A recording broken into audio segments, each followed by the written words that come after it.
선생님이 읽어주는 어린이 성경 이야기.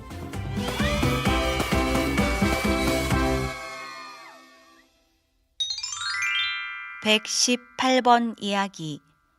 엘리야가 하늘로 올라갔어요. 열왕기하 2장 말씀. 우리는 언제 죽을지 알 수 없어요. 우리는 천국에 가게 될 정확한 날짜를 알 수가 없지요.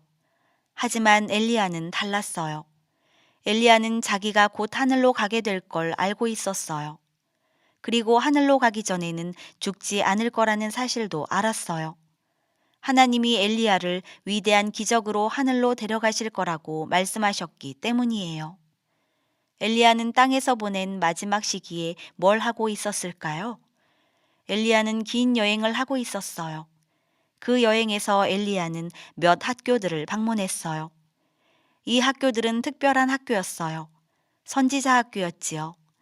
이 학교들을 방문한 일은 엘리야가 땅에서 보내는 마지막 시기에 할 수 있는 최고의 일이었어요. 엘리야는 위대한 선지자, 하나님의 특별한 선지자였으니까요. 엘리야는 젊은 선지자들에게 언제나 여호와의 말씀을 가르치고 항상 바알과 우상 신들에 맞서 설교하라고 가르쳤어요. 이스라엘 땅에는 선지자를 위한 학교가 3개가 있었어요. 그리고 엘리야는 그 학교들을 방문할 때 엘리사 선지자를 데리고 갔어요. 길갈에 있는 첫 번째 학교를 방문했을 때 엘리야는 엘리사에게 말했어요. 여기 머물러라. 하나님이 나를 베델로 보내실 것이다. 하지만 엘리사는 곧 위대한 기적이 일어날 걸 알고 있었어요. 그래서 대답했지요. 저는 스승님을 떠나지 않을 겁니다. 두 사람이 베델에 있는 두 번째 선지자 학교로 갔을 때 두 사람이 도착하자마자 거기 있는 선지자들이 엘리사에게 물었어요. 하나님이 오늘 당신의 주인을 데려가실 것을 알고 계십니까? 엘리사는 대답했어요. 네, 알고 있습니다. 한 번 더 엘리야가 엘리사에게 말했어요. 여기 머물러라. 하나님이 나를 여리고로 보내실 것이다. 다시 한 번 더 엘리사는 대답했어요. 저는 스승님을 떠나지 않을 것입니다. 여리고에 있던 젊은 선지자들도 하나님이 오늘 엘리사의 스승을 데려가실 것을 알고 있는지 엘리사에게 물었어요. 그리고 엘리사는 한 번 더 대답했어요. 네, 알고 있습니다. 마지막으로 한 번 더 엘리야는 엘리사에게 여호와가 자기를 요단강으로 보내시니 자기 뒤에 머물라고 말했어요. 그리고 엘리사도 마지막으로 대답했어요. 저는 스승님을 떠나지 않을 것입니다. 50명의 젊은 선지자들이 요단강 멀리에서 서서 바라보고 있었어요. 젊은 선지자들은 엘리야와 엘리사가 강으로 오는 걸 보았지요. 그리고 곧 선지자들은 엘리야가 자기 외투를 말아쥐고 외투로 강물을 치는 걸 보았어요. 그러자 강이 열리고 길이 되어 엘리야와 엘리사가 마른 땅으로 건너게 되는 것도 보게 되었어요. 강 건너편에 도착했을 때 엘리야는 엘리사에게 한 가지 질문을 했어요. 내가 내게서 떠나기 전에 내가 너를 위해 뭘 해줄지 구해라. 엘리사는 아주 멋진 걸 구했어요. 특별한 선물로서 하나님의 영이 자기에게 부어지기를 구했던 거예요. 엘리야는 엘리사에게 만약 자기가 하늘로 올라가는 걸 보게 된다면 하나님의 영을 갖게 될 거라고 말했어요. 그리고 두 사람이 걸어가고 있을 때 하나님이 불수레와 불말들을 보내셨어요. 이 두 선지자는 왜 하나님이 불수레와 불말들을 보내셨는지 알고 있었지요. 그건 엘리야가 평생을 하나님의 군사가 되어 하나님의 싸움을 하며 살았기 때문이에요. 그 후에 강한 회오리 바람이 엘리야를 하늘로 데려갔어요. 엘리야는 올라갈 때 외투를 엘리사의 어깨 위에 떨어뜨렸어요. 엘리야가 떠나고 나자 엘리사는 자기가 엘리야를 대신할 하나님의 선지자가 되었다는 걸 알게 되었어요.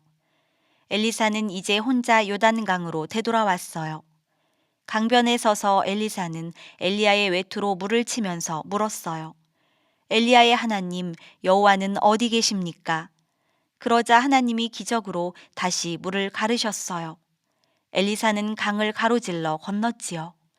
강을 건너자마자 엘리사는 3가지 일을 했어요. 첫 번째로 엘리사는 선지자들에게 선포했어요.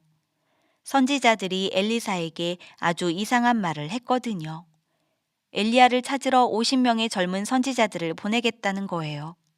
아마 큰 회오리 바람이 엘리야를 높은 산이나 깊은 계곡으로 쓸어갔을지도 모른다고요. 선지자들은 왜 그렇게 생각했을까요?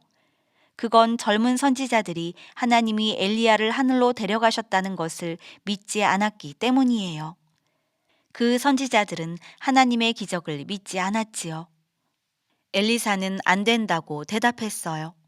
하지만 선지자들이 가게 해달라고 간절히 부탁하자 결국 엘리사는 허락했어요. 젊은 선지자들이 교훈을 얻을 수 있도록 말이지요. 이때 교훈이란 하나님은 위대한 기적의 하나님이라는 사실이지요. 선지자들은 결국 3일 동안 엘리야를 찾았지만 찾지 못했어요. 두 번째로 엘리사는 여리고의 백성에게로 갔어요. 이 백성은 자기들의 멋진 도시 여리고를 사랑했지요. 하지만 여리고의 물맛은 고약했어요. 엘리사는 백성에게 세 그릇에 소금을 담아 가져오라고 말했어요. 소금은 뭔가를 고치거나 낫게 하는 것을 상징해요. 엘리사는 소금을 여리고의 물에 부었어요. 여호와는 여리고의 물맛을 고치시자 물맛이 달게 되었어요. 세 번째로 엘리사는 악한 백성에게 선포했어요. 그런데 끔찍한 일이 일어났어요. 엘리사가 돌아가는 길에 몇몇 아주 못된 젊은이들이 엘리사를 놀려댄 거예요. 젊은이들은 소리쳤어요. 대머리야 올라가라. 대머리야 올라가라. 젊은이들이 소리친 내용은 무슨 뜻이었을까요? 그건 엘리사에게 하늘로 올라가란 뜻이었어요. 엘리야처럼 말이에요.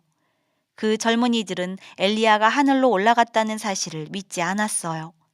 그래서 엘리사를 놀리고 대머리라고 부르면서 그걸 증명해 보라고 했던 거예요. 이 젊은이들은 하나님의 선지자들을 미워했고 하나님의 위대한 기적을 비웃었어요. 그건 무시무시한 죄악이지요. 엘리사는 그 젊은이들을 저주했어요.